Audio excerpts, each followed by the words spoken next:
రాత్రి 10 దాటుతోంది. హాల్లో అనసూయ పడుకుంది. తనవి 2 చీరలు, భర్త షర్టు ఉతికి ఆరేసి వచ్చి మంచం ఎక్కింది సుభాషిణి. అప్పటికింకా ప్రద్యుమ్న నిద్రపోలేదు. సుభాషిణి సుస్మిత వైపు తిరిగింది. వేలితో సున్నితంగా పాప పెదవులు తాకింది. నిద్దట్లోనే పాప నవ్వుతోంది. చూడండి నవ్వుతోంది అని భర్తకు చూపించింది. ప్రద్యుమ్న చూశాడు. తను సంబరంగా వేలితో పెదవులపై సున్నితంగా తాకాడు. సుస్మిత మళ్ళీ నవ్వింది. లేస్తుంది, పడుకోనివ్వండి అంది. అతడు నవ్వుతూ కాసేపు పాపనే చూశాడు. సుభాషిణి భార్యను పిలిచాడు నెమ్మదిగా.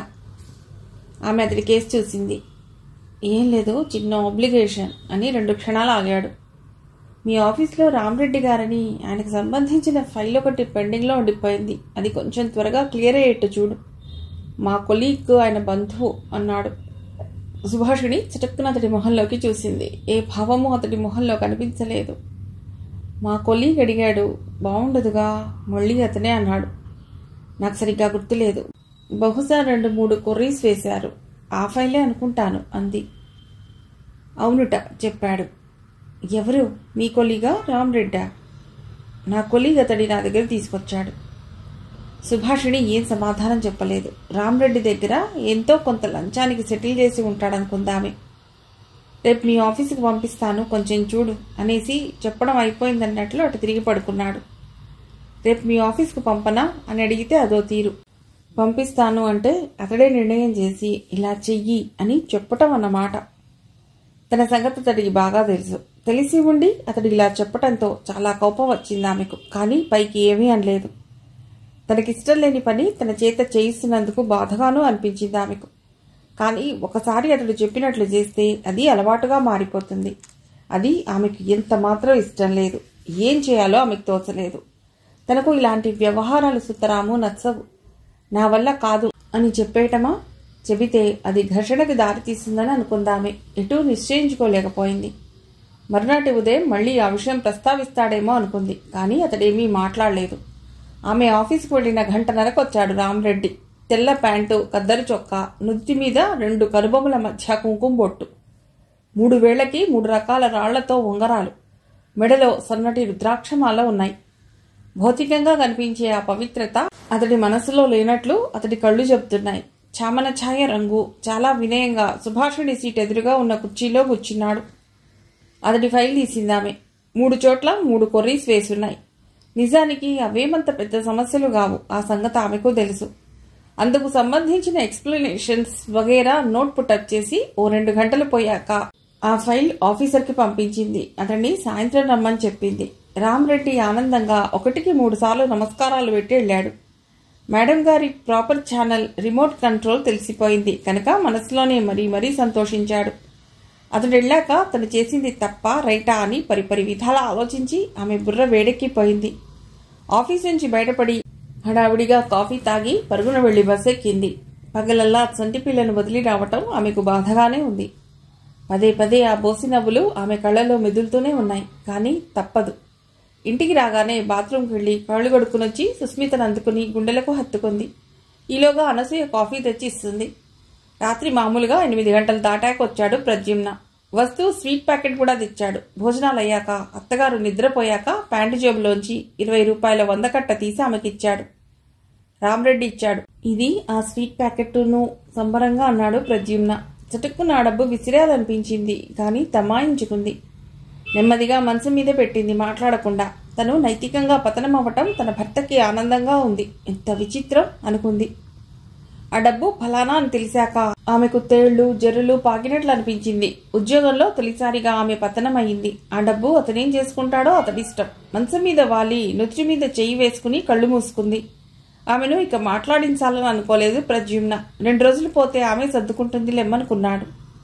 3 రోజులు ముభావంగానే ఉంది సుభాషిణి. కానీ తర్వాత కొంత రాజీ పడక తప్పలేదు. ఇంట్లో 3వ మనిషి అనసూయ ఉంది కనుక తమ సమస్యలు 3వ కంటికి తెలియటం ఇష్టం లేక ఆమె తన బాధను లోపలే దాచుకుని మామూలుగా ఉండటానికి ప్రయత్నించింది. తల్లి అనసూయ లేకపోయి ఉంటే ఆ రోజు ఘర్షణ జరిగి ఉండేది. తాను ఆఫీసులో లంచం తీసుకున్నానని తెలిస్తే పురాణం బాబాయ్ ఎంత బాధపడతాడో అనుకుంది. ప్రద్యుమ్నకి అదేం పట్టలేదు. ఆమె చేత ఆమెకిష్టం లేని పని చేయించగలిగాడు. ఎంత పాలు మీగడా పోసి పెంచినా రక్తం రుచి మరిగిన పులి ఇక మనిషిని ఎప్పుడు తిందామా అని ఎదురు చూస్తుంటుంది. అలాగే నీతి నిజాయితీ అని మడిగట్టుకున్న మనిషి లంచం రుచి మరిగాక ఇక ఆవురవురమంటూనే ఉంటాడు. ఇది ప్రద్యుమ్న ఫిలాసఫీ. అతడే కాదు, చాలామంది ఫిలాసఫీ అదే. ఇలా కొన్నాళ్ల పాటు తనే తన భార్య కస్టమర్లని మేనేజ్ చేయాలనుకున్నాడు ప్రద్యుమ్న.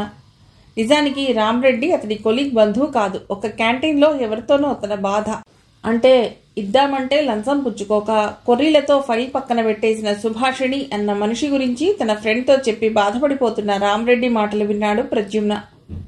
అవతలి వ్యక్తి వెళ్ళిపోయాక రామరెడ్డిని తనే పరిచయం చేసుకుని పూర్తి వివరాలు తెలుసుకుని బేరం సెటిల్ చేసుకుని ఆ పైన కొలీగ్ బంధువు అంటూ భార్య దగ్గర చెప్పాడు. కానీ సంపాదన యావలో భార్యను మోసం చేస్తున్నానని కూడా అతడు ఫీల్ అవ్వలేదు. తమకి ఖచ్చితంగా ఎంత జీతం వస్తుందా, తాము ఖచ్చితంగా ఎంత సంపాదిస్తున్నామో భార్యలకి చెప్పని భర్తలు ఉన్నారు. ఉద్యోగులైన భార్యలైతే కొన్ని విషయాలు తెలుస్తాయి, కానీ గృహిణులకు ఆ విషయాలు తెలియవు. ఇలాంటి విషయాలు తెలియకుండా తమ వ్యసనాలకు అవసరాలకు ఇష్టం వచ్చినట్లు ఖర్చు పెట్టుకోవడానికి వీలుగా కొందరికి చదువు తక్కువ ఉన్న భార్యలంటే ఇష్టం. తన జీతం జోలికి రాకుండా ఇంటి ఖర్చులు చూసుకుంటూ భర్త ఎలా ఖర్చు పెట్టుకున్నా పట్టించుకొని భార్యలంటే మరికొందరికి ఇష్టం. సుభాషిణి ఆ రెండు రకాల మనిషి కాదు. జీవితం అంటే కుటుంబంలో అందరి గురించి ఆలోచించటం, రాబడి ఖర్చు అంటే కుటుంబంలో అందరి రాబడి ఖర్చు ఆలోచించటం అనుకునే మనిషి. అందుకే ప్రద్యుమ్న అనుకున్నట్లు జరగటం లేదు.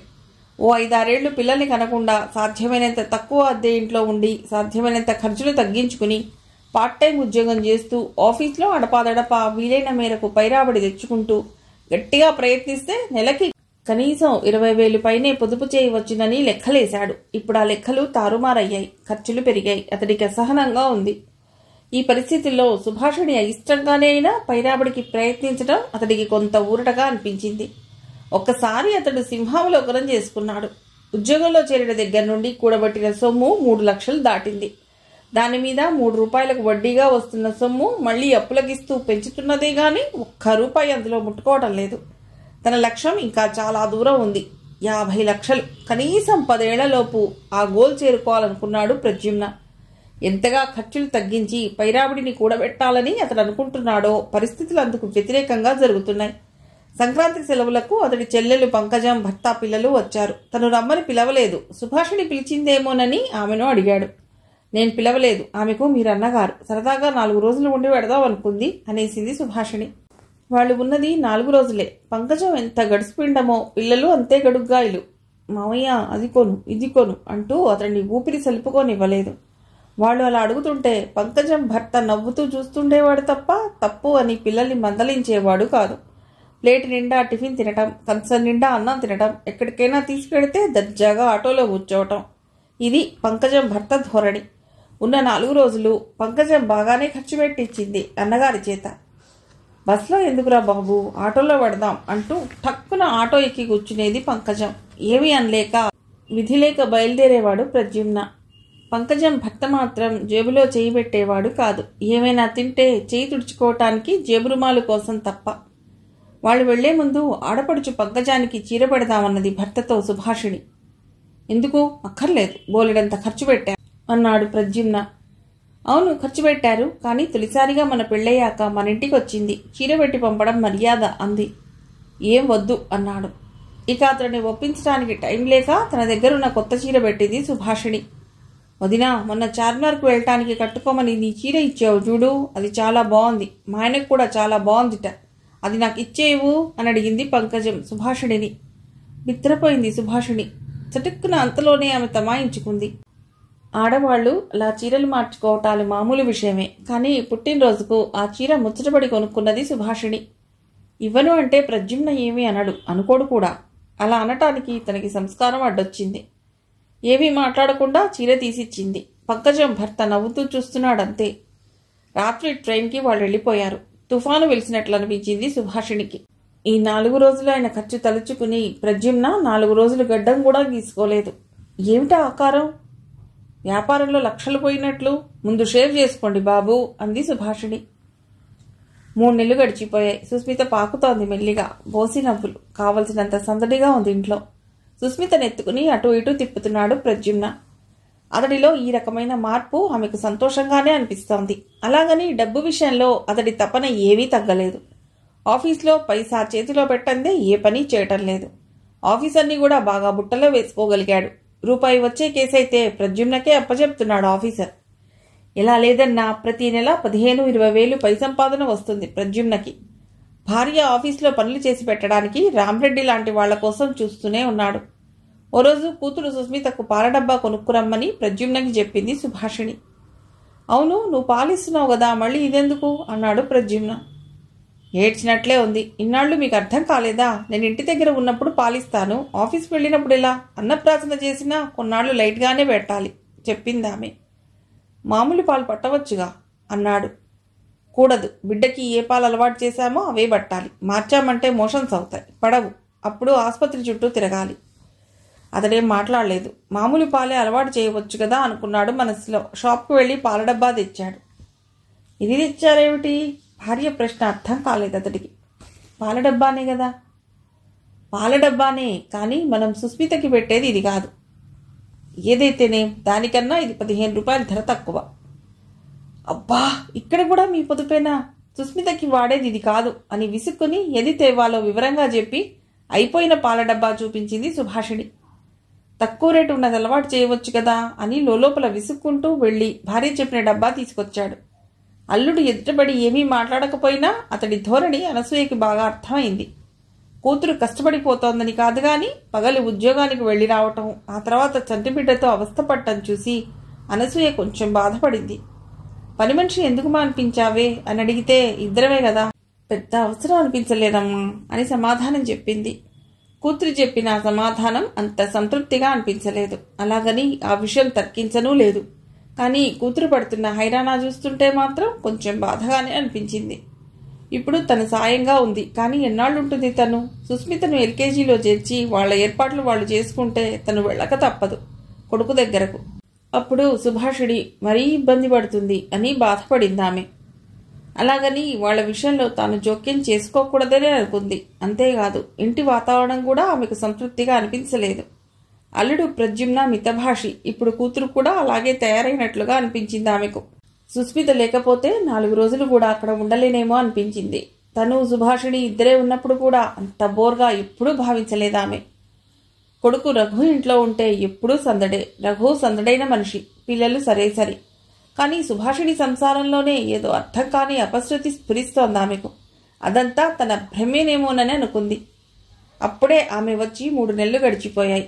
మార్చి నెల, ఆర్థిక సంవత్సరం చివరి నెల కావటంతో ఆఫీసుల్లోనూ హడావిడి, పని ఎక్కువగా ఉంది. ప్రద్యుమ్న ఏ చిన్న అవకాశాన్ని వదులుకోవటం లేదు. కాంట్రాక్టర్లు బిల్లుల మంజూరు కోసం తెగ ఆరాటపడుతున్నారు.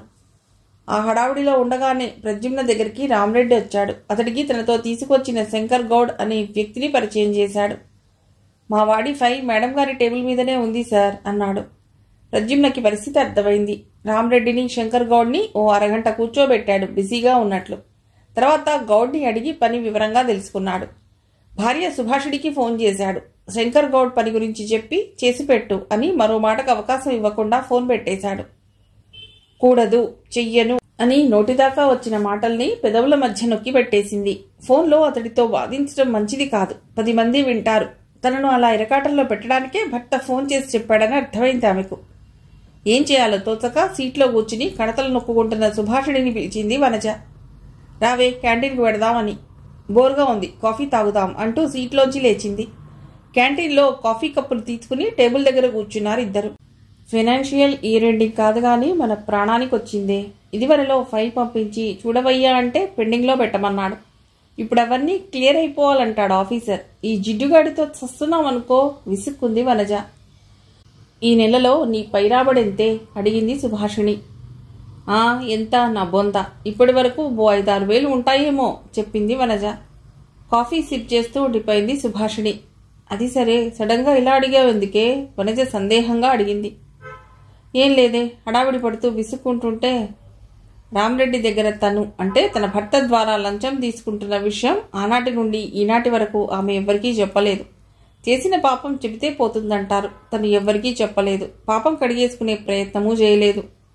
మళ్లీ మరో తప్పు చేయటానికి భర్త తలుపులు తెరిచాడు. ఆ నరక కూపంలోకి వెళ్ళిపోవాలా? ఇప్పుడు కొత్తగా ప్రశ్నించుకునేదేమిటి? ఇంతకు ముందే అడుగుపెట్టింది తను. ఆయన రోజుకు 12 గంటలు కష్టపడుతున్నాడు డబ్బు సంపాదన కోసం.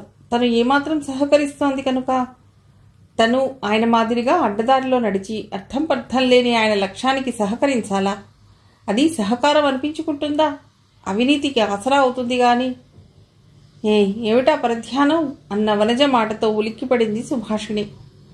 మనస్సును కలవరపరిచిన ఆలోచనలను తాత్కాలికంగా పక్కన పెట్టి లేచి వెళ్ళింది. వాళ్ళిద్దరూ ఆఫీసులోకి వెళ్లేసరికి ఆమె సీటుకి ఎదురుగా రామరెడ్డి, పక్కన శంకర్ గౌడ్ కూర్చుని ఉన్నారు. వాళ్ళని చూడగానే సుభాషిణి గుండె దడదడలాడింది. ఆమె సీట్లోకి రాగానే రామరెడ్డి లేచి నిల్చుని గౌరవం ప్రదర్శించాడు. శంకర్ గౌడ్ కూడా అదే పని చేశాడు. ఆమె బలవంతంగా చిరునవ్వు నవ్వింది. ఈయన శంకర్ గౌడ్ అని మనకి బాగా కావలసిన వాడమ్మా అని రామరెడ్డి చెప్పి అర్థవంతంగా నవ్వాడు. శంకర్ గౌడ్ నమస్కరించాడు. ఆమె ఏమీ మాట్లాడకుండా మౌనంగా ఉండిపోయింది. వాళ్ళకి ఏం చెప్పాలో ఏం చేయాలో ఆమెకు అర్థం కాకుండా ఉంది. కాదంటే వాళ్ల ముందు భర్తని అవమానించినట్లు, అవునంటే అవినీతికి తాను అలవాటు పడుతున్నట్లు. మొదటిది కుటుంబాన్ని రచ్చకి ఇచ్చుకోవటం, రెండవది తను పతనం కావడం. రెండింటి ఫలితం గుండెకోతే, కానీ ఒకటి బహిరంగంగా, మరొకటి మానసికంగా. మొదటి దానివల్ల బాధ తనొక్కతికే కాదు, తనతో పాటు అమ్మని, అన్నయ్యని, పురాణం బాబాయిని, అన్నపూర్ణమ్మని బాధ పెట్టినట్లు అవుతుంది. అయినా సమాజంలో 60-70% మంది లంచాలు తీసుకుంటూనే ఉన్నారు. ఈ జాడ్యం పెరిగిపోతుందే గాని తగ్గడం లేదని పురాణం బాబాయ్ ఒకసారి చెప్పారు. తను మిగిలిన 30-40% మందిలో ఉండాలని ఆశించింది, ప్రయత్నించింది. కానీ దారి తప్పింది. ఒక్కసారి చెడినా 10 సార్లు చెడినా చెడిపోవటమే. ఆమె శంకర్ గౌడ్ ఫైల్ అందుకుంది. ఏమేం కావాలో, ఎలా కావాలో ఆ ప్రకారం సిద్ధం చేయించింది. సుభాషిణి ఆఫీస్ నుంచి ఇంటికి రాగానే అనసూయ కాఫీ ఇచ్చింది. సుభా, కాసేపల్లా సాయిబాబా గుడి దాకా వెళ్ళొస్తానే అని చెప్పి అనసూయ వెళ్ళింది. తల్లి వెళ్ళగానే తలుపులు మూసి సుస్మితనెత్తుకుని మంచం మీద వాలింది సుభాషిణి. ఎంత ప్రయత్నించినా శంకర్ గౌడ్ కళ్లలోనే మెదులుతున్నాడు. అతడి ఫైల్ ఆఫీసర్ దగ్గరికి తానే స్వయంగా తీసుకెళ్లినప్పుడు ఎంత నొక్కేశావు అన్నట్లు ఆఫీసర్ తన వైపు చూడటం కూడా ఆమె కళ్లల్లో మెదిలింది. ఆమెకు ఏడుపు వచ్చేసింది. వెక్కి వెక్కి ఏడ్చింది. కాసేపటికి నిద్ర పట్టేసింది. తర్వాత అదే పనిగా కాలింగ్ బెల్ మోగుతుంటే ఉలిక్కిపడి నిద్ర లేచింది. వాష్ బేసిన్ దగ్గరికి వెళ్లి మొహం కడుక్కుని తలుపు తీసింది. ఏం చేస్తున్నావు? ఎంతసేపు కాలింగ్ బెల్ కొట్టినా డోర్ తీయలేదు. కొంచెం విసుక్కుంటూనే లోపలికొచ్చాడు ప్రద్యుమ్న. ఆమె సమాధానం చెప్పలేదు. నిశ్శబ్దంగా గదిలోకి వెళ్లి పడుకుంది. ప్రద్యుమ్న నాలికరుచుకున్నాడు. ఈరోజు భార్య కోపంగా ఉంటుందని తెలిసి కూడా అనవసరంగా విసుక్కున్నాననుకున్నాడు. కాళ్ళు చేతులు కడుక్కునొచ్చి హాల్లో టీవీ చూస్తూ కూర్చున్నాడు. 9 గంటల సమయంలో గుడి నుండి అనసూయ వచ్చింది. ఆమె గుడికెడితే చాలాసేపు ప్రశాంతంగా కూర్చుంటుంది అక్కడ. ఆమె డైనింగ్ టేబుల్ కేసి చూసింది. ఎవ్వరూ భోజనం చేసినట్లు లేకపోవడంతో కూతుర్ని నిద్రలేపింది. భోజనమైనా చేయకుండా ఏమిటా పడక అంది. సుభాషిణి లేచొచ్చి కంచాలు పెట్టి వడ్డించింది. ప్రద్యుమ్న టీవీ ఆఫ్ చేసొచ్చి మౌనంగా భోజనం చేసి వెళ్లాడు.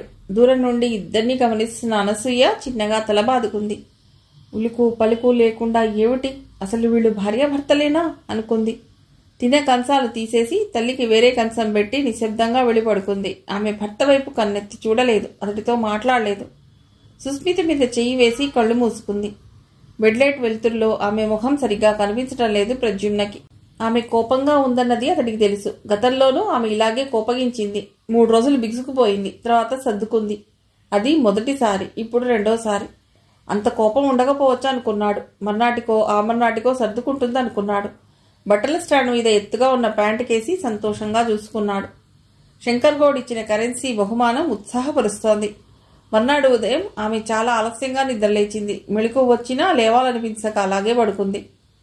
అదేమిటి అంతసేపు నిద్రపోయావు, ఒంట్లో బాలేదా అని కూతురు చేయి పట్టుకుని చూసింది అనసూయ.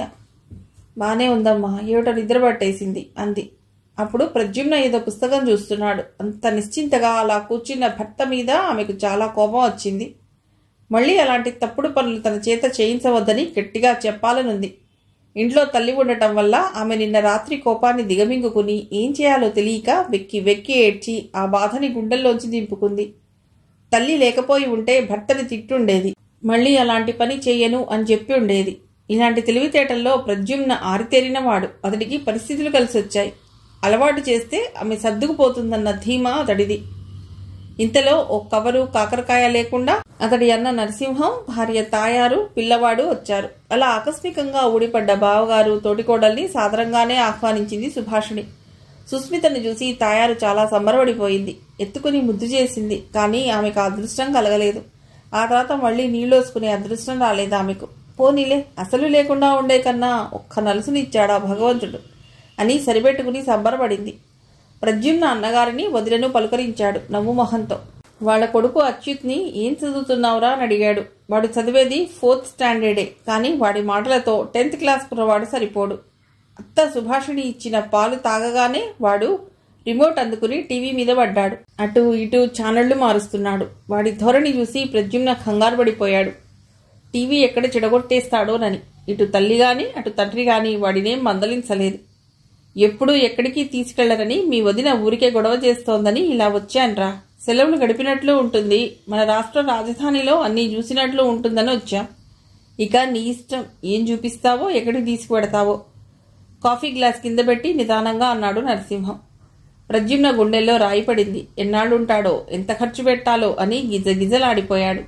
అతడి అవస్థ చూసి సుభాషిణికి నవ్వొచ్చింది. తిక్క కుదిరిందన్న ఒక రకమైన సంబరం, సంతృప్తి కలిగాయి. మళ్ళీ అంతలోనే నాలి ఖర్చుకుంది. ఎంతైనా అతడు తన భర్త. అతడికి బాధ కలిగితే తను సంతోషించటం ఏమిటి? రాను రాను తన సంస్కారం నశిస్తోంది అనుకుంది. మన్నాడు 2nd సాటర్డే సెలవు కావటం వల్ల ఎంకిబెళ్లి సుబ్బిచావుకొచ్చినట్లయింది ప్రద్యుమ్నకి. మన్నాడు ఎక్కడికి వెళ్లాలోనని హైదరాబాద్ టూరిస్టు పుస్తకం ముందు పెట్టుకుని ముందు రోజు రాత్రి చదివి వినిపించాడు నరసింహం. Birla Mandir, Tank Bund, Shilparamam, hitech city, Charminar, Golconda. ఇక ఎక్కడి నుంచి మొదలెట్టాలో నువ్వు ప్లాన్ చేయి ప్రజ్యు. భోజనాలు వగేరా మధ్యలో హోటల్లో పెట్టిస్తావో, ఇంటి దగ్గర నుండి తీసుకెళ్లడమో, సిటీ బస్ ఎక్కిస్తావో, టాక్సీ మాట్లాడతావో అంతా నీ ఇష్టం రా అన్నాడు. ఒక్క పైసా కూడా నేను ఖర్చు పెట్టను సుమా అన్నట్లు అతడి మాటల్లోనే అర్థమైంది ప్రద్యుమ్నకి. బావగారలా అనగానే భర్త మొహంలోకి ఊరకంటితో చూసింది సుభాషిణి. ఏడవలేక నవ్వుతున్నట్లుంది ప్రద్యుమ్న పరిస్థితి. అన్నదమ్ములిద్దరినీ చూసి ముసిముసిగా నవ్వుకుంది తాయారు. అచ్యుత్ ఉదయం వచ్చిన దగ్గర నుండి టీవీ ఆఫ్ చేయలేదు. హాల్లో కూర్చి అటూ ఇటూ బరాబరా లాగుతూ ఇష్టం వచ్చినట్లు ప్రవర్తిస్తున్నాడు. తల్లిదండ్రులిద్దరూ ఏమాత్రం మందలించకపోవటం సుభాషిణికి ఆశ్చర్యం కలిగించింది. శనివారం ఉదయం బిర్లా మందిర్, ట్యాంక్ బండ్, బుద్ధ పూర్ణిమ చూసొచ్చారు. భోజనాలు ఇంట్లోనే. ఉదయం బొంబాయి రవ్వ ఉప్మా దండిగా చేయించి మళ్లీ అక్కడ ఆకలి అనకుండా ఉండేటట్టు పెట్టించాడు ప్రద్యుమ్న. అయినా కనిపించిన తినుబండారాలు కొనమని అచ్యుత్ పేచీ పెట్టక మానలేదు. చాలా సందర్భాల్లో తనకి వాడి పేచీ తెలియనట్లు, విననట్లు దూరంగా వెళ్ళిపోయాడు ప్రద్యుమ్న. అక్కడికి అన్న నరసింహం అన్న మాటలు వినిపిస్తూనే ఉన్నాయి. బాబాయిని అడగరా అని. 1-2 చోట్ల బాగుండదని సుభాషిణి వాడడిగినవి కొనిపెట్టింది. ఆ సాయంత్రం చార్మినార్ చూపించాడు ప్రద్యుమ్న అందరికీ. 2వ రోజుకి గాని అచ్యుత్ ఎంత చక్కని పిల్లవాడో సుభాషిణికి తెలియలేదు. సుస్మిత కోసం పాలు కలిపి సీసాలో పెడితే మంచం మీద పడుకుని సీసా నోట్లో పెట్టుకుని ఆ పాలు తాగేశాడు. మంచం మీద నిద్రపోతున్న సుస్మితను అమాంతం ఎత్తుకుని హాల్లోకి తీసుకొచ్చేశాడు. భయపడిపోయింది సుభాషిణి. తాయారు కసిరింది కొడుకుని. తండ్రి నరసింహం మాత్రం కొడుకు చేసిన ఘనకార్యం చూసి నవ్వుకున్నాడు. అనసూయకైతే అచ్యుత్ని 4 బాధాలనిపించింది. సుభాషిణికైతే భయంతో మాట పెకల్లేదు. వాడికి ఎత్తుకోవడం రాదు, శక్తి చాలదు, జారి కింద పడిపోతే. చటుక్కున వాడి చేతుల్లోంచి పిల్లను అందుకుంది. ఏవైనా అందామన్న బావగారి కొడుకు. ప్రద్యుమ్న కోపంగా చూస్తున్నాడు తప్ప ఏమీ అనలేదు. రాత్రి 10 దాటుతున్నా అచ్యుత్ నిద్రపోలేదు. టీవీ చూస్తూ కూర్చున్నాడు. అప్పటికే నరసింహం 2వ జాము నిద్రలో ఉన్నాడు. ఉన్నట్టుండి ఒక్కసారి టీవీ హై సౌండ్ పెట్టేశాడు. ఇల్లు అద్దిరిపోయేంత సౌండ్. ఉలిక్కిపడిన సుస్మిత లేచి కెవ్వున కేక పెట్టింది.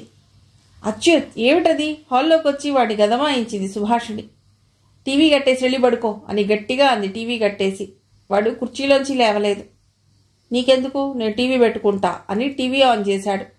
సుభాషిణికి ఏం చేయాలో తోచలేదు.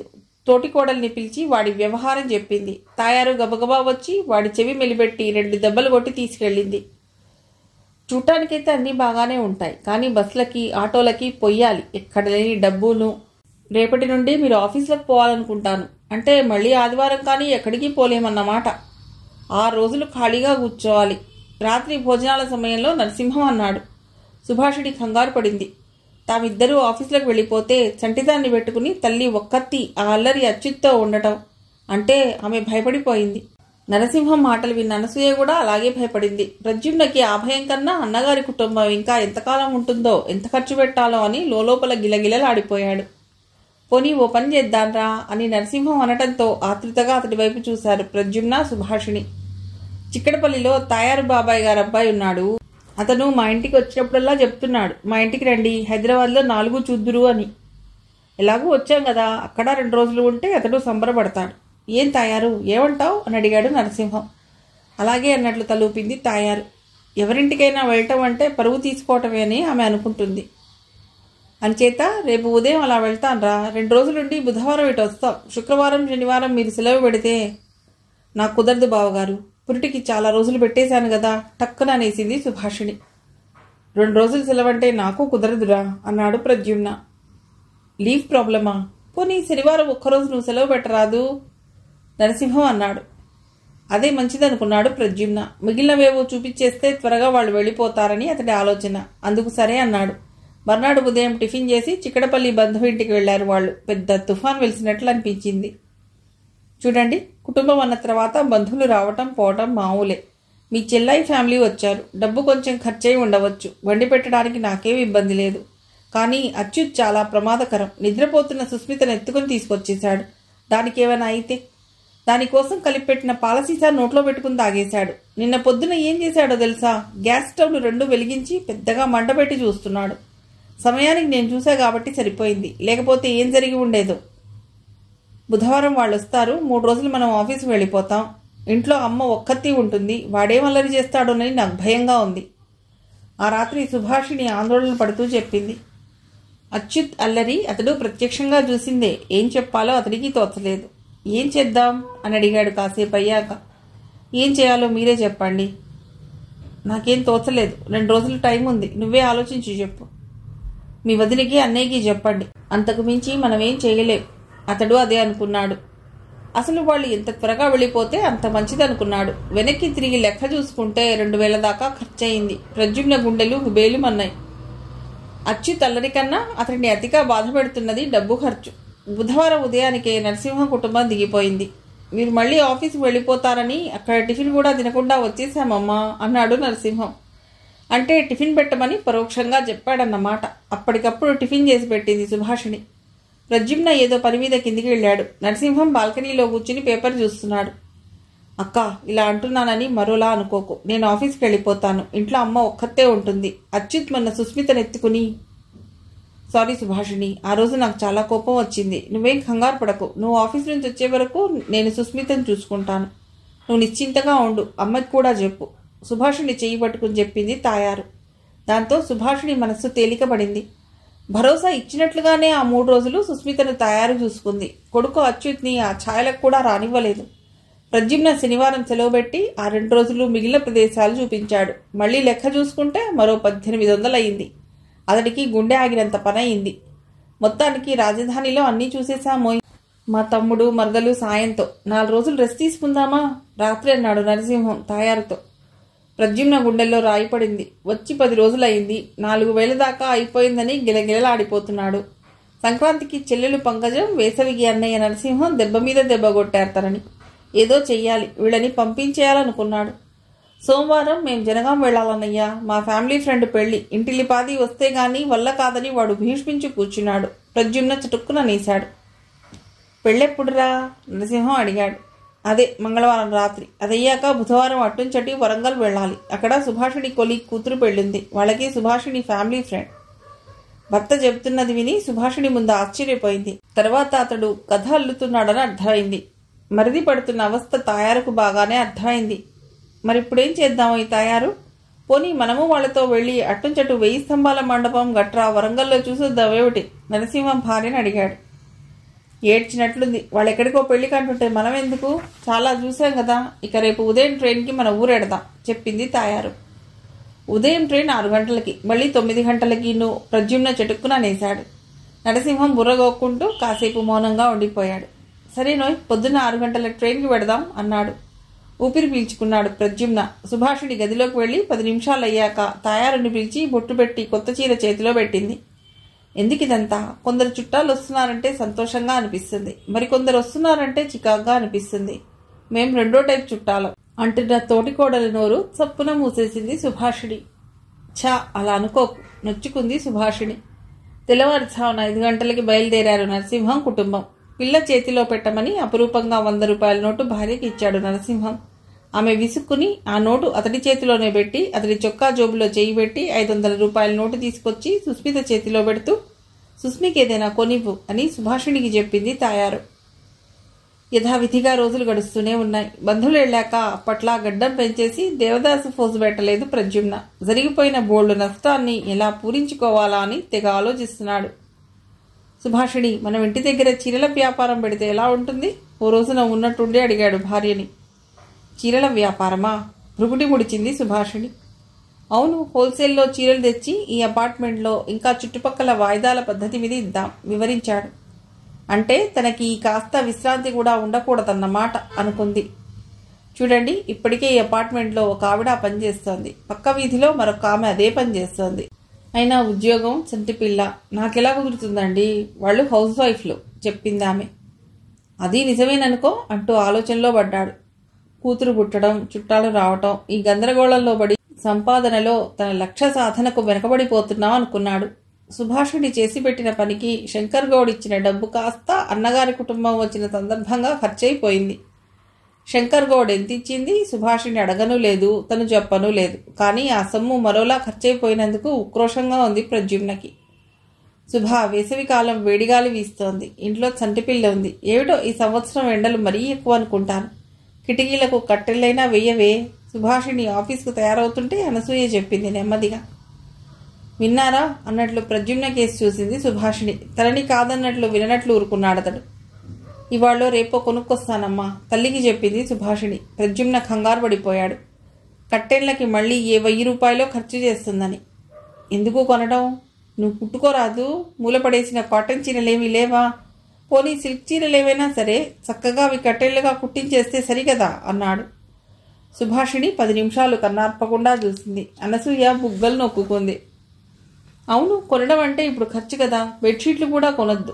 మీ పంచెలుంటే అవి ఇవ్వండి, పరుచుకుందాం వ్యంగ్యంగా అని ఆఫీస్కు బయలుదేరింది. నేనెందుకు చెప్పానో కాస్త విను. మొన్న మా నిష్ట దరిద్రుడు, అదే మీ బావగారి ఫ్యామిలీ వచ్చారు కదా, 4000 పైనే ఖర్చయింది అన్నట్లు చెప్పడం మర్చిపోయాను. ఆ డబ్బు నీ క్లయింట్ శంకర్ గౌడ్ ఇచ్చిందే. ఆ రాస్కెల్ ఏడుస్తూ ఇచ్చుంటాడు. ఉస్తునమంటూ ఖర్చయిపోయింది దారిలో అన్నాడు భర్త. పీడాపోయింది. అవినీతి సొమ్ము నిలవదు. అదే ఆ పిచ్చి సెంటిమెంట్లే మనిషిని ఎదగనివ్వవు. పోనీయండి, అడ్డదారిలో అందులో ఎక్కాలని నేను అనుకోవటం లేదు. అది ఫూలిష్నెస్. పైకి రావడం ప్రధానం. దొడ్డిదారా మెయిన్దారా అన్నది అనవసరం. అవన్నీ చేతకాని వాడు చెప్పే కబుర్లు. చూడు, ఈ భూమి మీద 20% మంది నేను చెప్పిన దారిలోనే నడుస్తున్నారు. ఇంతలో బస్ స్టాప్ చేరుకోవటంతో ప్రద్యుమ్న చెప్పడం ఆపేశాడు. లేకపోతే 10 నిమిషాలు ఆమెకు క్లాస్ తీసుకునేవాడు. భార్య తను చెప్పింది ఎందుకు అర్థం చేసుకునటం లేదో అని విసుక్కున్నాడు. నోట్లో 4 వేళ్లు పోతుంటే ఇక కోరికలకు అంతుండదు. తాజ్మహల్ హోటల్కు వెళ్లి దోశ ఇడ్లీ తిని 30 రూపాయలు తగిలేసినా కడుపు నిండుతుంది. 10 రూపాయలు ఇచ్చి బండి మీద ఇడ్లీ దోశ తిన్నా కడుపు నిండుతుంది. ఈ విషయం వీళ్ళకి ఎందుకు అర్థం కాదో అని మరోసారి విసుక్కున్నాడు. ఆఫీస్లో రూపాయి కోసం కక్కుర్తి పడదని, లంచం జోలికి వెడదని, వట్టి బుద్ధావతారమని తనను పరిహాసం ఆడుతుంటారు. తాను నవ్వేది. అప్పుడప్పుడు గర్వంగా ఫీల్ అయ్యేది.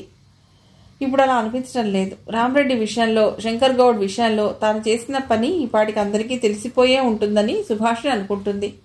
తనను చూసి వాళ్ళేమనుకుంటున్నారో అన్న ఒక విధమైన ఇన్ఫీరియారిటీ కాంప్లెక్స్ ఆమెను కలవరపరుస్తుంది. బాహాటంగా లంచాలు తీసుకునే వారికి ఏ ఫీలింగు ఉండదా? వనజ లంచంగా ఇస్తామన్న సొమ్ము బాకీ ఉన్నట్లు వసూలు చేసేది. కానీ ఈ మధ్య వనజలో మునుపటి హుషారు కనిపించడం లేదు. డల్గా ఉంటోంది. ఏమిటో కనుక్కోవాలి. సుభాషిణి ఇలా ఆలోచిస్తుండగా అటెండర్ వచ్చి, అమ్మ మీకు ఫోన్ అన్నాడు. ఉలిక్కి పడింది సుభాషిణి. భర్త ఫోన్ చేశాడా అని. హలో, రిసీవర్ ఎత్తి నెమ్మదిగా అంది. సుభాషిణి, నేనమ్మా, పురాణం బాబాయిని. బాగున్నావా? బాబాయ్ మీరా? ఊపిరి పీల్చుకుని సంబరంగా అంది. నేను సరిగ్గా 5ంటికి మీ ఆఫీస్ దగ్గరకు వస్తాను. ఇద్దరం కలిసి ఇంటికి వెడదాం. అలాగే బాబాయ్. ఆయన ఫోన్ పెట్టేశాడు. ఆమెకు సంతోషంగా అనిపించింది. సీట్లోకి వచ్చి కూర్చోగానే ఒక్కసారి గుండె దడదడా కొట్టుకుంది. మొన్న ఆయన తరపు బంధువులు వచ్చి వెళ్ళినందుకే నాన్న తిట్లు తిట్టాడు భర్త ప్రద్యుమ్న. ఆ వేడి ఇంకా చల్లారకుండానే ఈ పరిస్థితుల్లో పురాణం బాబాయ్ రావటం ఆమెకు కలవరంగా అనిపించింది. కానీ జరిగేదేదో జరుగుతుంది అనుకుంది. పురాణం బాబాయ్ చెప్పిన సమయానికే వచ్చాడు. ఇద్దరూ ఆటోలో ఇంటికొచ్చారు. సుభాషిణి ఆటో డబ్బులు ఇస్తుంటే ఆయనే ఇచ్చాడు. ఎప్పుడు మీరే నా బాబాయ్, నేను ఉద్యోగం చేస్తున్నాను కదా నిష్ఠురంగా అంది సుభాషిణి. చేస్తున్నావే, నీకు 2 ప్రమోషన్లు వచ్చాక అప్పుడు నువ్వు ఎంత డబ్బు ఖర్చు పెట్టి ఎక్కడికి వెళ్ళినా ఈ బాబాయ్ జేబులో చేయి పెట్టడు. సుభాషిణి గలగలా నవ్వేసింది. గుమ్మంలో పురాణం బాబాయ్ గారిని చూసేసరికి అనసూయ మొహం చాటంతయింది. రండి రండి, ఇప్పుడు గుర్తొచ్చావు అంది అనసూయ. అదేంటమ్మా, సుస్మిత బారసాలకొచ్చాం, హైదరాబాద్ వద్దామనుకుంటూనే ఆ పని ఈ పని అంటూ ఆలస్యం అయిపోయింది. ఎలా ఉన్నారు? అల్లుడు గారేరి ఇంకా రాలేదా? కొంచెం ఆలస్యం అవుతుంది బాబాయ్ అంటూ సుస్మితని ఆయనకు అందించింది. అంటే ఎలా ఉన్నావు అమ్ముడు? ఇంతకీ ఎవరి పోలిక? సుస్మితని ఒళ్ళో కూర్చోబెట్టుకుని ముద్దాడారాయన. మీరు చెప్పండి అన్నయ్య, ఎవరి పోలిక? అనసూయ అడిగింది. ఇంకెవరమ్మా, నాన్న పోలికే. ఆడపిల్లకి తండ్రి పోలిక, మగపిల్లవాడికి తల్లి పోలిక వస్తే అదృష్టం అంటారు. అమ్మడు అదృష్టవంతురాలే. పోలిక వచ్చినా బుద్ధులు రాకుండా ఉంటే బాగుండు, సుభాషిణి మనస్సులో అనుకుంది. సుస్మితను సుభాషుడికిచ్చి బ్యాగ్లోంచి 2 పాల డబ్బాలు తీసి అనసూయకిచ్చాడు. అదేమిటి బాబాయ్ మీరు తెచ్చారు? సుభాషిణి అంది. మీ పిన్ని మరీ చెప్పిందమ్మా, స్వీట్లో బత్తాయిలో యాపిల్స్లో తీసుకెడతారేమో, పాపకి పాల డబ్బాలు తీసుకువెళ్ళండి అని. ఆమె చెప్పింది కూడా నిజమేగా, ఇవి నీకు తక్షణ అవసరం కదా. భలే వారే అన్నది అనసూయ. కబుర్లు చెప్పుకుంటూ కూర్చునేసరికి ప్రద్యుమ్న వచ్చాడు. ఏమోయ్ బాగున్నావా? ఆయనే పలుకరించాడు. ప్రద్యుమ్న ఆయన పక్కనే కూర్చుంటూ కుశల ప్రశ్నలు వేశాడు. ఇహ ఈయన దిగాడా అని మనస్సులో చికాకు పడుతున్నాడు. మరో గంట పోయాక భోజనాలు చేశారు. తన కోసం ప్రత్యేకంగా ఏవైనా చేయటం అంటే ఆయన అస్సలు ఒప్పుకోడు.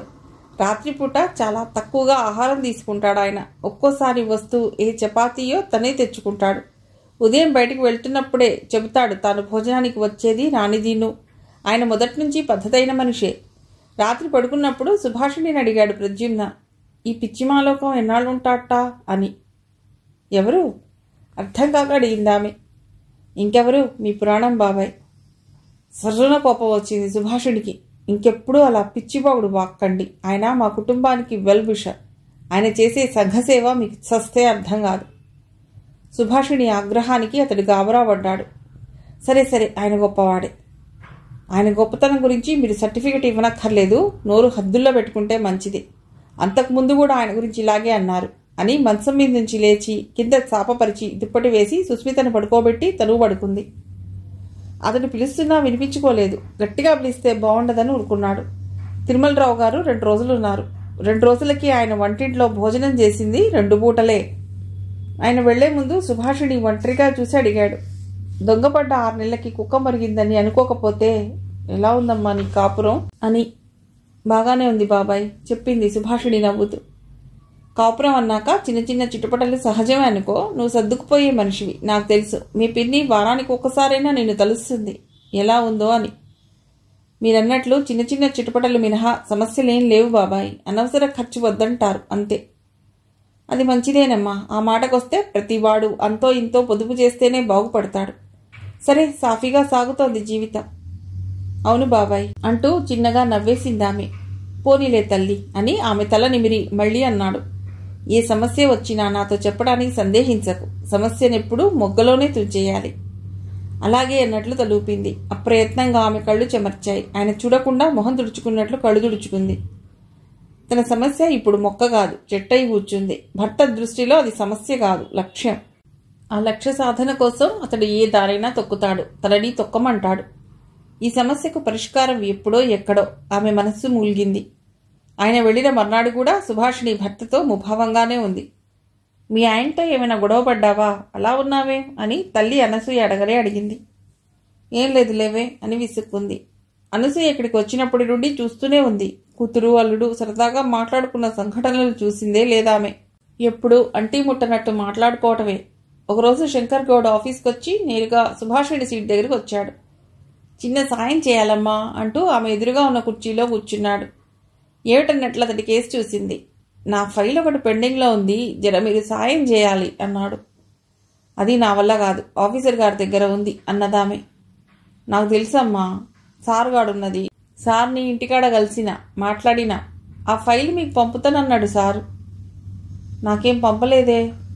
ఆ మాట వినగానే శంకర్ గౌడ్ అటెండర్ని పిలిచాడు. సార్ కాడ నా ఫైల్ ఉన్నది కానీ అమ్మగారు ఇమ్మంటున్నారీ అట్టుకురా అని చెప్పాడు. తల ఊపి పెడుతున్న అటెండర్ని పిలిచింది సుభాషిణి. ఫైల్ నేను తెమ్మన్నానని కాదు, గౌడ్ గారు వచ్చారని చెప్పు అన్నది. అటెండర్ వెళ్ళాడు. పర్లేదమ్మా, ఆయనకి ఇవ్వవలసింది ఆయనకి ఇచ్చినా జర పంజూస్ పెట్టు, ఆనక ప్రద్యుమ్నగాన్ని కలుస్తాను. గౌడ్ పళ్ళికలించి నెమ్మదిగా చెప్పాడు. సుభాషిణికి ఆ మాటలు కంపరంగా అనిపించాయి. ఆఫీసర్ రమ్మంటున్నాడని అటెండర్ చెప్పడంతో సుభాషిణి లేచి వెళ్ళింది. సి మిసెస్ సుభాషిణి, ఆ గౌడ్ బిల్స్ పెండింగ్ అంటున్నాడు అడిగాడు ఆఫీసర్. వివరించి చెప్పింది సుభాషిణి. సరే, సరిచేసి పుటప్ చేయండి అన్నాడు ఫైల్ సుభాషిణికిస్తూ. మొన్న మీరు అప్పగించిన ఫైల్ చూస్తున్నాను సార్, ఇది మరెవరికైనా అప్పచెప్పండి అంది. మీరు చేస్తున్నది అర్జెంటు పని. సరే, రేణుకా మేడంకి పంపుతానులేండి. అలాగే సార్ అని బయటకు వచ్చేసింది సుభాషిణి. మీ ఫైలు ఆ సీటామెకు అప్పగించారు, గౌడ్కి చెప్పింది సుభాషిణి. అదేమిటన్నట్లు గౌడ్ మొహం చిట్లించాడు. ఆ పని చేయడం సుతరాము ఇష్టం లేకనే ఏదో వంక చెప్పింది ఆఫీసర్కి సుభాషిణి. నిజానికి ఆఫీసర్ అంతకుముందు అప్పగించిన పని పూర్తయి 3 రోజులయ్యింది. అరగంటకి రేణుక దగ్గరికి ఫైల్ రావటంతో అక్కడికి వెళ్ళాడు శంకర్ గౌడ్. రేణుక చేయి చాపడానికి ఏమీ వెనకాడదు. కానీ కాళ్ళు అరిగేలా వాళ్ళని 10 సార్లు ఆఫీస్ చుట్టూ తిప్పిస్తుంది. కష్టపడి మీ పని చేసి పెట్టాను సుమా అని చెప్పుకోవటానికి అలా చేస్తుంది. ఈ మధ్యనే అమీర్పేటలో ఒక ఫ్లాట్ కొన్నదామే. అంతకుముందు విజయనగర్ కాలనీలో ఒక ఇల్లు కొన్నది. ప్రస్తుతం అక్కడే ఉంటున్నది. ఈ ఉద్యోగం కాక ఆమె ఎల్ఐసి పాలసీలు చేయిస్తుంది. ఆమె భర్త సంపాదన కూడా తక్కువ కాదు. అతడు లాయర్ కన్సల్టెన్సీ పెట్టుకున్నాడు. అతడి వృత్తి బాగానే సాగుతోంది. ఏదైతేనేం తనకు ఆ గొడవ వదిలినందుకు హాయిగా ఫీల్ అయింది సుభాషిణి. కానీ ఇంటి దగ్గర ప్రద్యుమ్న అడిగాడు. అదేమిటి, శంకర్ గౌడ్ పని వేరే వాళ్ళకి అప్పగించావుట అని. నేను కాదు, ఆఫీసర్ అప్పగించాడు. సుభాషిణి మామూలుగా సుస్మితను ఆడిస్తూ చెప్పింది. అదేలే, ఆ పని నువ్వే చేయొచ్చు కదా. ఘర్షణ పట్ట ఇష్టం లేక ఆమె మౌనంగా ఉండిపోయింది. అతడు కాసేపు కొనుక్కున్నాడు. ఆమె సుస్మితను జోకొడుతూ ఉండిపోయింది. భార్య అలా ఉండటం అతడికి మరికొంత కోపంగా అనిపించింది. సుస్మిత అల్లరి ఎక్కువైంది. గలగలా నవ్వుతోంది. పరుగు పరుగున వచ్చి తల్లి ఒడిలోనో అమ్మమ్మ ఒడిలోనో పడుతోంది. అమ్మ, అత్త అంటూ మాటలు వచ్చాయి. వారం రోజుల్లో పుట్టినరోజు వస్తోంది. అపార్ట్మెంట్లో ఏ వచ్చినా ఆర్భాటాలు ఎక్కువే. కూతురు పుట్టినరోజు పెద్ద ఆర్భాటంగా చేయాలని సుభాషిణి అనుకోవటం లేదు. అలాంటివి తనకిష్టం లేదు కూడా. వచ్చే 15వ తేదీ సుస్మిత పుట్టినరోజు భర్తతో అంది సుభాషిణి. అవును గదు, నాకైతే ఆర్భాటం చేయడం ఇష్టం లేదు. నాకు అంతే, పొదుపు కోసం అంటున్నానని కాదు. పోనీలేండి, ఈ విషయంలోనైనా మన అభిప్రాయాలు ఏకమయ్యాయి అన్నదామె. అతడు నవ్వి ఊరుకున్నాడు. మరీ సింపుల్గానూ గాక అలాగని ఆర్భాటం లేకుండా చేద్దాం. అలాగే, అదేదో నువ్వే చూడు. మర్నాడు ఇద్దరూ కొత్త బట్టలు కొనుక్కుని వచ్చారు. ఆ రోజు కేక్ కట్ చేయడం లాంటివి లేకుండా వచ్చిన పెద్దవాళ్లతో అక్షింతలు వేయించింది సుభాషిణి. సరదాగా తన ఆఫీస్లో తన కొలీగ్స్ ఆడవాళ్ళని కూడా పిలిచింది. వచ్చిన వాళ్ళకి స్వీటు హాటు పెట్టి కాఫీ ఇచ్చింది. సరిగ్గా ఫంక్షన్ జరుగుతున్నప్పుడే కొరియర్లో పెద్ద ప్యాకెట్ వచ్చింది. రఘునందన మేనకోడలికి పుట్టినరోజు శుభాకాంక్షలు తెలుపుతూ పంపిన కొత్త బట్టలు. అన్నయ్య అభిమానానికి సుభాషిణి గుండె సంతృప్తితో నిండిపోయింది. ఆప్యాయతకి మరో కోణం ఏమిటో ప్రద్యుమ్న అప్పుడే చూశాడు. మొత్తం మీద సింపుల్గా అనుకున్న సుస్మిత పుట్టినరోజు వేడుకగా జరిగింది. బొమ్మలు బట్టలు కాక గిఫ్ట్గా వచ్చిన డబ్బు భర్తకు చూపిస్తూ, ఈ డబ్బుకి ఇంకొంత వేసి దాని పేరున ఫిక్స్డ్ డిపాజిట్ చేస్తాను అంది. ప్రద్యుమ్న అలాగే అన్నట్లు తలూపాడు. ఆ విషయంలోనూ భర్త తన అభిప్రాయంతో ఏకీభవించినందుకు సుభాషిణి సంతోషపడింది. రామ్రెడ్డి, శంకర్ గౌడ్లు ఎవ్వరూ రావటం లేదు. సుభాషిణికి ప్రశాంతంగా అనిపించింది. అటెండర్ మాత్రం వారం క్రితం అతన్ని, అంతకుముందు మరొకరిని తీసుకొచ్చి, మావోళ్ళేనమ్మా, వాళ్ళకేం తెలీదు, ఆ బిల్లు తేడాలు ఉంటే సరిచేసి పంపండి అమ్మా అన్నాడు. ఒరేయ్, సుభాషిణి మేడం నిప్పు, ఎదవ్వేసాలయ్యాక ఆమెగారు చెప్పినట్లు చేయండి అన్నాడు వెంటనే. వాళ్ళు ప్రద్యుమ్న ద్వారా వచ్చిన వాళ్ళని తను అడిగితే కాదంటోందని భార్యతో ఘర్షణ పడకుండా అటెండర్ని మేనేజ్ చేశాడు ప్రద్యుమ్న. ఆనక వాళ్ళ దగ్గర తను తీసుకుని అటెండర్కి వాళ్ల చేతనే ఇత్తాన్ని ఇప్పించడానికి సర్దుబాటు చేసుకున్నాడు. విధం చెడకుండా ఫలం దక్కడమంటే ఇదే కాబోలని అనుకున్నాడు. అంతేగాని భార్యని మోసగిస్తున్నానని అతడికి అనిపించలేదు. ఇందులో మోసమే ఉంది, ఆమెను బాధ పెట్టకుండా పని జరిపించుకుంటున్నానని అనుకున్నాడు. మూడోసారి అటెండర్ మరో వ్యక్తిని తీసుకురావటంతో సుభాషిణికి ఎందుకో అనుమానం వచ్చింది. ఆ వచ్చిన వ్యక్తి బంధువు అనుకోవటానికి వీల్లేదు. అంతకుముందు బిల్డప్ ఇచ్చినట్లే ఇచ్చాడు. అటెండర్ అతడి దగ్గర లంచం తీసుకుని ఇలా నాటకం ఆడుతున్నాడా? సప్పున భర్త గుర్తుకొచ్చాడు. ఇలాంటి కళల్లో అతడు ఆరితేరిన వాడే. అటెండర్ను పక్కకు పిలిచి అడిగింది సుభాషిణి. నిజం చెప్తావా లేక ఈ వ్యవహారం అంతా ఆఫీసర్ ముందు పెట్టమంటావా అని బెదిరించేసరికి వాడు నిజం చెప్పేశాడు. ఆమెకు తల తీసేసినట్లయింది. అసలు ఉద్యోగానికి రాజీనామా చేసి వెళ్ళిపోదామన్నంత కోపం వచ్చింది. మీ ఫైల్ అప్రూవ్ కాదు, ఇక మీరు వెళ్ళవచ్చు అంది తన టేబుల్ ముందు కూర్చుని అతడితో. అతడేదో చెప్పబోతున్నా ఆమె వినిపించుకోలేదు. తల తిరుగుతున్నట్లు అనిపించింది. లేచి బాత్రూంకి వెళ్ళింది. వాంతయింది. మేడంకి ఒంట్లో బాగోలేదని ఎవరో అంటే వనజ వెళ్ళింది. ఆమెను తీసుకుని వచ్చి సీట్లో కూర్చోబెట్టింది. పావుగంటకి కాస్త సర్దుకుంది సుభాషిణి. ఇంతలో ఆఫీస్ టైం అయిపోవచ్చింది. సుభాషిణిని తీసుకుని ఆటోలో బయలుదేరింది వనజ. డాక్టర్ పరీక్ష చేసి నవ్వింది. సుభాషిణి భయపడుతున్నట్లే అయింది. మళ్ళీ గర్భిణి. కావాలనుకున్నప్పుడే కనేయాలి, ఆ గొడవ అయిపోతుంది అంది వనజ. వనజ సుభాషిణితో పాటు ఇంటికొచ్చింది. సుస్మితనెత్తుకుని సరదాగా ఆడుకుంది కాసేపు. కిటికీలకు కట్టెలనన్నా వేయకపోయావిటే అడిగింది వనజ. మా ఆయన మంచి డిజైన్ ఉన్న చీరలు మనం కట్టుకోకుండా పక్కన పడేసినవి కుట్టించమన్నాడు జోగ్గా అన్నట్లు చెప్పింది. బార్లకి ఎక్కడలేని డబ్బు తగిలేస్తారు. ఇలాంటి వాటి దగ్గరికి వచ్చేసరికి పొదుపు జ్ఞాపకం వస్తుంది వీళ్ళకి. వనజ నవ్వుతూనే విసుక్కుంది. మా ఆయనకి ఆ గోల లేదు లేవే. పోనీలే, బతికిపోయా. ఎవడో వచ్చాడు, ఏదో జరిగిందంటూ వారానికి ఒక్కసారి పీకల దాకా తాగి వస్తాడు. చస్తున్నాననుకో. బాధని నవ్వును కలగలిపి అన్నది వనజ. మొన్నటిదాకా మా ఆయన అది ఇది అంటూ గొప్పగా చెప్పే వనజ గుండెల్లోనూ విషాదం ఉందా? సుభాషిణికి కొంచెం ఆశ్చర్యంగా ఉంది. ఎవరి జీవితాలు పరిపూర్ణం కాదు. ప్రతి జీవితంలోనూ ఏదో ఒక సమస్య వెలితి. 7 గంటలు దాటుతుంటే వనజ వెళ్ళింది. ఆఫీసులో జరిగింది అనసూయకు చెప్పింది సుభాషిణి. అవునా అంది సంబరంగా. కానీ సుభాషిణికి సంబరంగా లేదు, అలాగని బాధగానూ లేదు. మళ్ళీ పొరపాటు జరిగింది. రాత్రి భర్తతో అంది సుభాషిణి. ఏమిటి? 3rd month. భర్త ముఖంలోకి సూటిగా చూస్తూ అంది. జాగ్రత్తగానే ఉంటున్నాం కదా స్వగతంగా అన్నాడు. ఎక్కడో పొరపాటు జరిగింది. అతడిలో చలనం లేదు. నుదుటి మీద చేతులు పెట్టుకుని వెల్లకిలా పడుకున్నాడు. అటెండర్తో జరిపిన వ్యవహారం బెడిసికొట్టిన తర్వాత ప్రద్యుమ్న కొంతకాలం భార్య జోలికి పోకూడదనుకున్నాడు. తను కోరినట్లు చెప్పినట్లు భార్య సహకరిస్తే 10 లక్షలు పుట్టయ్యేవే అని బాధపడిపోయాడు. అబోర్షన్ చేయించుకో అని నోటిదాకా వచ్చిన మాటని దిగమింగుకున్నాడు. ఆ మాట తన నోటితో చెప్పించి తనను దుర్మార్గుడిగా చెయ్యాలనా?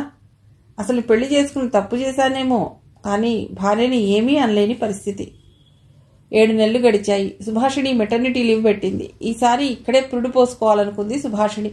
కానీ తల్లి ఆసుపత్రికి రావటం వెళ్లటం ఒకటి చేయలేకపోతోంది. ఇంటి దగ్గర చేసి పెట్టేవాళ్లు లేరు. అందుకే విజయవాడ అన్నయ్య ఇంటికి వెళ్ళింది. రఘు ఎన్నోసార్లు చెప్పాడు పురిటికి విజయవాడ వచ్చేయమని. 8వ నెల వచ్చిన 4 రోజులకు విజయవాడ బయలుదేరింది తల్లిని తీసుకుని. విజయవాడ వెళ్లిన 2 రోజులకి సుస్మితకి కావలసినంత సందడి దొరికింది. దీప్తి తేజాలతో సుస్మితకి మంచి జత కుదిరింది. ముగ్గురు కేరింతలతో ఇల్లంతా నింపేస్తున్నారు. రఘు వాళ్లతో కలిసి చిన్న పిల్లవాడిలా ఆడేవాడు. కానీ ప్రద్యుమ్నకి అలా పిల్లల్ని ఆడించటం, సరదాగా పులకరించటం అలవాట్లేదు. సుభాషిణికి నొప్పులుగా అనిపిస్తే శ్యామల ఆసుపత్రికి తీసుకెళ్ళింది. డాక్టర్ చెప్పిన తేదీకి 1 రోజు ముందుగానే డెలివరీ అయింది. మగపిల్లవాడు పుట్టాడు. పిల్లవాడు బొద్దుగా ముద్దుగా ఉన్నాడు. 3వ రోజు సుభాషిణి ఇంటికి వచ్చేసింది ఆసుపత్రి నుండి. డెలివరీ అయిన వెంటనే ప్రద్యుమ్నకి ఫోన్ చేసి చెప్పాడు రఘు. ప్రద్యుమ్న గొంతులో ఉత్సాహం లేకపోవటం రఘుకు అదోలా అనిపించింది. 21వ రోజున బారసాల. ప్రద్యుమ్న వట్టి చేతులతోనే వచ్చాడు. వీరభద్రం దంపతులకు బదులు నరసింహం దంపతులు వచ్చారు. పురాణం బాబాయ్, అన్నపూర్ణ వచ్చారు. పిల్లవాడికి గొలుసు పెట్టారు. అనసూయ కొంత, రఘు కొంత డబ్బు వేసుకుని గొలుసు చేయించారు. పిల్లవాడికి చిన్న ఉంగరమైన అత్తింటి వారు పెట్టకపోవటం చిన్నతనంగా అనిపించింది సుభాషిణికి. పిల్లవాడి పేరు సందీప్ అని పెట్టారు. బారసాలైన రోజు రాత్రే బస్కి వెళ్ళిపోయాడు ప్రద్యుమ్న. అదేమిటి సుభాషిణి, మీ ఆయన చేతులు ఊపుకుంటూ వచ్చాడు? ఓ బంగారు ఉంగరమైనా కొనుక్కు రావచ్చు కదా. మీ బావగారు మరీను 50 రూపాయలు పెట్టి పేవ్మెంట్ మీద చొక్కా లాగు కొనుక్కుని వచ్చాడు. వాళ్ళు వెళ్ళాక శ్యామల నేసింది. రఘు నొచ్చుకున్నాడు. భార్యకేసి కోపంగా చూశాడు. శ్యామల సర్దుకుంది. వాళ్ళని చిన్నతనం చేయాలని నా ఉద్దేశం కాదు. మామూలుగానే జేబులోంచి రూపాయి తీయటానికి మీనమేషాలు లెక్కిస్తాడు మా ఆయన. అన్నీ నేనే చూసుకుంటాను. ఆయనకు అసలు అలాంటివి తెలియవు వదినా అంది సుభాషిణి. కానీ తన భర్తకి అన్ని విషయాలు బాగానే తెలుసునని, ఎటొచ్చి డబ్బు ఖర్చు పెట్టవలసి వచ్చేసరికి తెలియనట్టు నటిస్తాడని ఆమెకు బాగా తెలుసు. మామగారు గాని అత్తగారు గాని మనవణ్ణి చూడటానికి రాలేదు. కోడల్ని రమ్మని పిలవలేదు. అందరూ అందరే, ఒక్కరికి మర్యాదలు లేవు. ఏం మనుషులో అనుకుంది అనసూయ. సుభాషిణి పిల్లల్ని తీసుకుని వస్తోందని ప్రద్యుమ్నకి ఫోన్ చేసి చెప్పాడు రఘు. ప్రద్యుమ్న స్టేషన్ వచ్చాడు. గబగబా తనే సమాధించాడు. సుస్మితను జాగ్రత్తగా దింపాడు. అతనెందుకో తత్తరపడుతున్నట్లు అనిపించింది సుభాషిణికి. ఉలుకు పలుకు లేకుండా కూర్చున్నాడు ప్రద్యుమ్న. ఆలోచిస్తూ మధ్య మధ్య అతన్ని చూస్తూ పిల్లల్ని సర్దుతూ. ఆటో ఎటు పెడుతున్నదో ఆమె గమనించలేదు. ఎగుడు దిగుడు రోడ్డును దాటుకుంటూ ఆటో ఓ చిన్న రోడ్లో ఒక ఇంటి ముందు ఆగింది. ప్రద్యుమ్న ఆటోవాడికి డబ్బులిస్తూ దిగండి అన్నాడు. ఇక్కడికెందుకు? విస్తుపోతూ అడిగింది సుభాషిణి. ఇల్లు మార్చాను, ఇదే ఇల్లు అంటూ సామాన్ దించాడు. ఆ మాటకి షాక్ అయింది సుభాషిణి. కోపం వచ్చింది. రోడ్డు మీద ఏమీ అనలేక అతడి వెంట లోపలికొచ్చింది. 3 గదులు, చిన్న కిచెన్, పక్కనే బాత్రూమ్, ముందు కొంచెం పెరడు, పక్కనే మున్సిపల్ ట్యాప్ ఉంది. ఇల్లెందుకు మార్చారు? లోపలికి రాగానే విసురుగా అడిగింది భర్తని. ఇంటి అద్దె తక్కువ, నెలకి 1100. మీరు చెప్పినవన్నీ ఒప్పుకున్నాను, ఇల్లు విషయం తప్ప. ఇప్పుడు మీరు చేసిన పనేమిటి? సుభాషిణికి కోపం తన్నుకొస్తోంది. సుభా ఊరుకో, ఇంట్లోకి రాగానే ఏమిటి పోట్లాట? కూతుర్ని మందలించింది అనసూయ. నువ్వు ఊరుకో అమ్మా, ఆయన ఎంత ఎక్కువ అనుకుంటున్నారో అంత నేను ఇస్తానని చెప్పాను. ఇప్పుడు ఆయన చేసిన పనేమిటి? ఇల్లు మారే ముందు నాతో ఒక్క మాటైనా చెప్పనక్కర్లేదా? ఏమిటి చెప్పేది? ఈ ఇంటికి ఏం తక్కువైందని? ఆ ఇంటికి తగలెట్టే డబ్బు పొదుపు చేయి. మీరు చెప్పేది పొదుపు కాదు, పిల్లికి భిక్షం పెట్టని పిసినారితనం. ఆమె ముందు గదిలోకి వచ్చి కుర్చీలో కూలబడింది కళ్ళు తుడుచుకుంటూ. ప్రద్యుమ్న బయటికి వెళ్ళిపోయాడు. కిచెన్లోకి వెళ్ళి డబ్బాలన్నీ వెతుక్కుని వంట చేశాననిపించింది అనసూయ. ఊరికే గొడవ పడకే శుభ, కొన్నాళ్ళుండి ఇక్కడ, తర్వాత నెమ్మదిగా వేరే ఇల్లు చూసుకోవచ్చు అనసూయ కూతురికి నచ్చ చెప్పింది. నీకు తెలియదమ్మా, ఇదివరకోసారి ఇంటి విషయం వస్తే నేను స్పష్టంగా చెప్పాను, ఇల్లు మాత్రం మార్చవద్దని. సరే అని బూకొట్టారు. నాకు చెప్తే నేను కాదంటానని చెప్పా పెట్టకుండా మార్చేశారు. సుభాషిణి వివరంగా చెప్పింది. సిటీలో ఉన్న ఇళ్లతో పోల్చుకుంటే మనం ఉన్న ఇల్లు అద్దె చాలా తక్కువ, సౌకర్యంగా ఉంది, ఇరుగు పొరుగు మంచివారు. అలాంటి ఇల్లు ఎవరైనా మార్చుకుంటారా? తిక్క మనిషి కాకపోతే. మళ్ళీ సుభాషిణే అంది. రాత్రి పొద్దుపోయాక ఇంటికొచ్చాడు ప్రద్యుమ్న. సుభాషిణి పిల్లల్ని పడుకోబెట్టి తను నిద్రపోతుంది. లోపల గదిలో చాప వేసుకుని నిద్రపోతుంది అనసూయ. ప్రయాణం చేసి వచ్చిన బ్యాగు, ఇతర సామాగ్రి అలాగే ఉండిపోయాయి. వాటిని తీసి సర్దలేదు. బట్టలు మార్చుకుని డైనింగ్ టేబుల్ దగ్గరికి వెళ్లి తనే అన్నం పెట్టుకుని తిన్నాడు. అనసూయ మెలకువగానే ఉంది, కానీ అల్లుడు చేసిన పని ఆమెకి నచ్చలేదు. తిక్క చేష్టలాగే అనిపించింది. మిగిలిన కథ తర్వాతి భాగంలో.